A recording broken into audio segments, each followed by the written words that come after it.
Pourquoi cette jeune femme n'est-elle jamais sortie vivante de cet hôtel? Et comment une simple vidéo de surveillance a-t-elle pu hanter tout Internet pendant des années? Voici l'histoire d'Elisa Lam, une disparition glaçante dans l'un des hôtels les plus mystérieux des États-Unis. En 2013, une étudiante canadienne, Elisa Lam, décide d'aller à Los Angeles pour faire un road trip en solitaire. Elle choisit un hôtel pas comme les autres. Le Cecil Hotel, un endroit avec un passé glauque, connu pour des meurtres, des disparitions mystérieuses, des suicides et même des tueurs en série. Et il n'est pas qu'un simple hôtel, car son historique est bien connu. Beaucoup le considèrent comme l'un des endroits les plus hantés au monde. Le Cecil est tellement réputé pour son atmosphère sinistre qu'il a inspiré la saison 5 d'American Horror Story, où il est présenté comme un lieu maudit. C'est donc dans cet hôtel qu'Elisa disparaît. Pendant plusieurs jours, aucune trace d'elle. Jusqu'à ce que la police publie une vidéo de surveillance où on la voit dans un ascenseur. Et ce qu'on voit est vraiment dérangeant.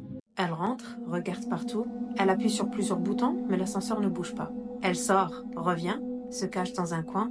On dirait qu'elle parle à quelqu'un ou à quelque chose qu'on ne voit pas. Elle fait des gestes bizarres avec les mains, comme si elle était désorientée ou possédée. Quelques jours plus tard, les clients de l'hôtel commencent à se plaindre de la qualité de l'eau. Il a un goût bizarre, métallique et une odeur nauséabonde. Suite à cela, un employé monte sur le toit du Cecil Hotel pour essayer de régler le problème, et c'est là qu'il retrouve le corps d'Elisa, dans un des réservoirs d'eau, nue et morte depuis plusieurs jours. Mais voilà, le toit est sécurisé et les portes sont censées déclencher une alarme.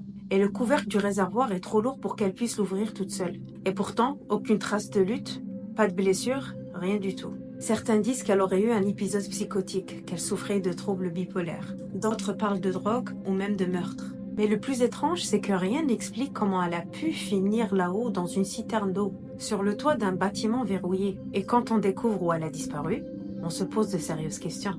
Parce que le Cecil Hotel est marqué par de nombreux événements paranormaux. Des témoignages de phénomènes étranges continuent à circuler jusqu'à ce jour. Et ce qui est sûr, c'est qu'Elisa ne serait pas la première personne à disparaître dans cet hôtel. Donc, est-ce qu'elle a été victime de forces invisibles? Ou était-elle simplement un autre maillon d'une chaîne de mystères qui ne sera jamais résolue?